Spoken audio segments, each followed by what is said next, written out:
Hello and welcome to the Bot Box. Sometimes you will find repeated names. There's a few robots on Robot Wars that share the same name. Not very many cross between shows. So today I'm introducing you to Tantrum, the original Tantrum, a red box with a spinning cutter thing of the vertical persuasion, an apparent stair climbing mechanism, and as a result, a lot of wheels. Seriously, I counted 14. Tantrum made its debut in Series 2 of Robot Wars, landing in Heat B and of course faced the Gauntlet, complete with Nervous Team. Tantrum had the Nervous Team, that is not the Gauntlet. Tantrum got through the barrels with ease, took on the seesaw with ease, and dodged Sergeant Bash to complete course in the fastest time in their heat. So, no reason to be nervous then. Next up for them was the Trials, of course, which for this heat was the Tug of War. In this heat, the Tug of War was against Dead Metal. For all its wheels, mostly doubled up in the stair climbing mechanism, Tantrum lacked grip, and despite its attempts to stay out of the pit, Dead Metal managed to pull Tantrum into the pit in 16.15 seconds. Their trolley broke on the way out too, which can't have helped. Everyone else lasted longer than them, and one of them pulled Dead Metal into the pit, so Tantrum did not go through. Its team did like seeing Dead Metal get pitted though. Who wouldn't? They then put a for sale sign upon Tantrum and said it had low mileage. Tantrum returned for Series 3 as T2, but the robot was a bit different. Now no longer red, it was a silver colour. It looked a bit like a locomotive. It was even described as Thomas the Tank Engine with a punk rocker hairdo, and had a mohawk on the back.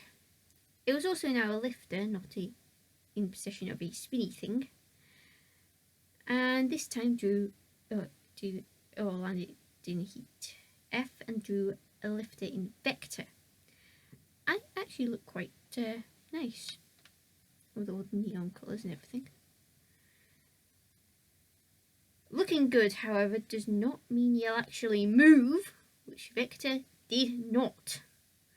So T2 rammed Vector repeatedly. Caused Vector to move a little bit, but then he stopped. So T2 pushed Vector into Matilda and drove away into the pit.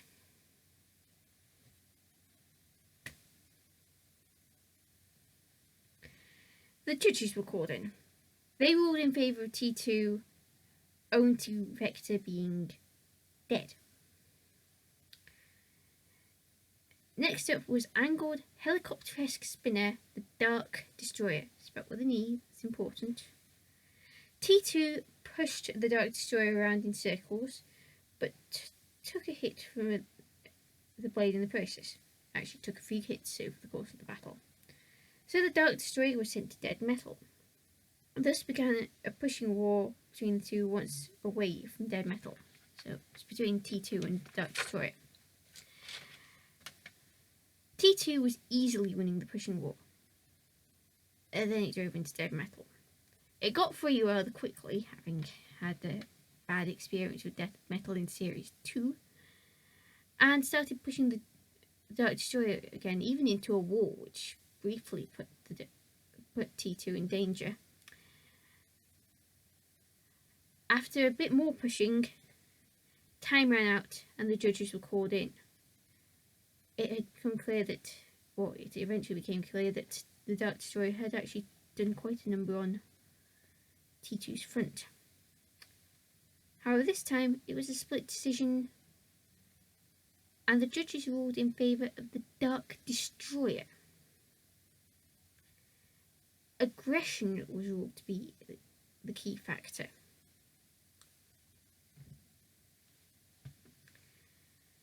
T2 did not return after this. Tantrum never got to show its strengths in battle. T2, out of the two, looked like the better robot. It was let down by the driving. It could have just as easily pushed the Dark Destroyer into the pit, and could have definitely done without driving into the pit in round 1. The judges' call did not help matters. Whether or not it would have won the heat final, I do not know. It is, however, definitely proof that you do not need a weapon to be aggressive. Okay, the Dutch T2 did have a weapon, but it was never seen to do that much. Question is, who's next? And who will be the last robot I talk about in this cursed year known as 2020?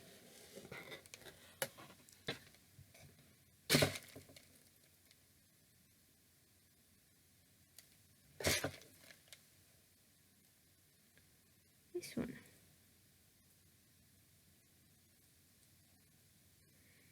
Terminal ferocity. Until then, Callison244 out.